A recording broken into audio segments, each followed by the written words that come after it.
I was on the bandwagon of Nick Foles. And at first, let me apologize to Monty Kiffin, Mo Claiborne, Sean Lee, all Selvey, all those guys defensively. They put on a great show. Brandon Carr. Oh, Brandon Carr. Ooh. Yeah, well, keep coming. Keep coming. With the list, so let me apologize to those guys because I threw them under the bus. I didn't think they'd be able to handle Nick Foles and this explosive offense off of what we saw Nick Foles do in Tampa. They manned up on him. They pressured him without Ware. Didn't have DeMarco Murray. No. And beat him down. So again, back to the drawing board for the Philadelphia Eagles. That little sample size that we saw from Nick Foles, the film is out. We're not going to let you complete any deep balls. We're going to make you earn it. He didn't earn it. He looked shaky. He looked afraid. He looked like a young quarterback. Again, so I'm very surprised about how the Dallas Cowboys defensively, remember, they came in to this game 30th in pass defense. We talked all about the coverage situations, no rush on the quarterback. It's going to be a field day for Nick Foles. So I'm very surprised and shocked that the Eagles offensively didn't have more of an impact in this game against So the back to Mike Vick. You have to, if he's healthy, and still the hamstring is going to be an issue. He's not going to be able to get outside the pocket, and Mike has some issues too inside the pocket. We talk about some quarterbacks who, when they get pressure, they just are jittery. Mike doesn't have that sense. He is like delayed, and that's why he takes all those hits. He doesn't. The rush doesn't affect him enough. It should affect him a little more. So again, the hamstring is going to be an issue. Right now, the quarterback position for the Philadelphia Eagles, outside of playing the Tampa Bay Buccaneers, is an issue. But it doesn't matter. Because when you're replacing nothing, that makes you something, and that is a plus. And ladies and gentlemen, let me just put it out there for you right there. Y'all move aside here. Nick Foles stunk. He did. It's just that simple. You know what? I'm tired of you and all of these people out there trying to make him something to be more than he is. He's the second coming of Kevin Cobb. That's what he is. Heck, he's not that good. Excuse me. I'm sorry.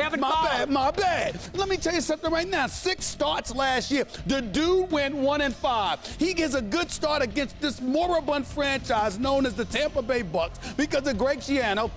And everybody's acting like this dude is the second coming of Dan Marino. He hasn't done anything yet. He didn't do anything to deserve your praise last week. He didn't do anything to deserve anybody's praise coming into this season. He stunk up the joint last year, and everybody making a big deal about him. Oh, he's going to start because of Michael Vick. He completed 67% of his passes in the one start that he had against a Tampa Bay team in flux, chaotic, dysfunctional, all of this other stuff. And we acting like Nick Foles is supposed to be somebody special. 11 for 29. They don't have DeMarcus Ware. They don't have Anthony Spencer. They cut Jay Ratliff, okay? You still had questions with your secondary. You caught the Dallas Cowboys out, and all of a sudden they show up in Philadelphia last night. This stationary target, wet behind the ears, breath smelling like Similac, don't even know what he's doing, all young like a little puppy out there. What did you think the Dallas Cowboys was going to do? I'm telling you something right now. 30th ranked pass defense. Let me say this to you. No coverage. I thought the Eagles would win because I thought LaShawn McCoy was going to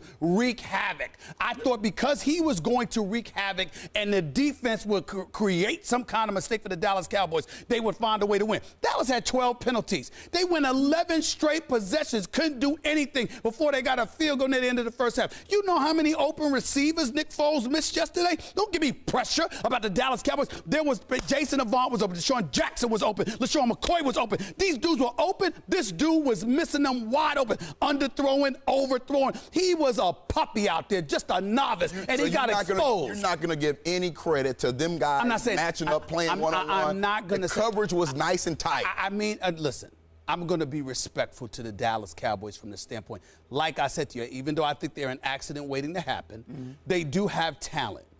They do have skill. They can play. I'm not knocking them. I'm simply saying, you got to watch this game and see.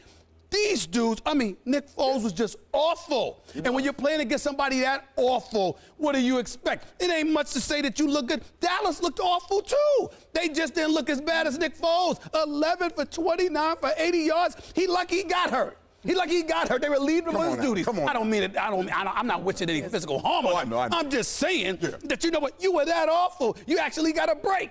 You actually got a break. The Philly fans might have thrown something at him had he not gotten hurt. It's just pathetic. Go ahead, Skip. Just go ahead. It's just a waste of time. Nick Foles. Please. 11 for 29. We saw the Nick Foles act at the end of the year last year. Right?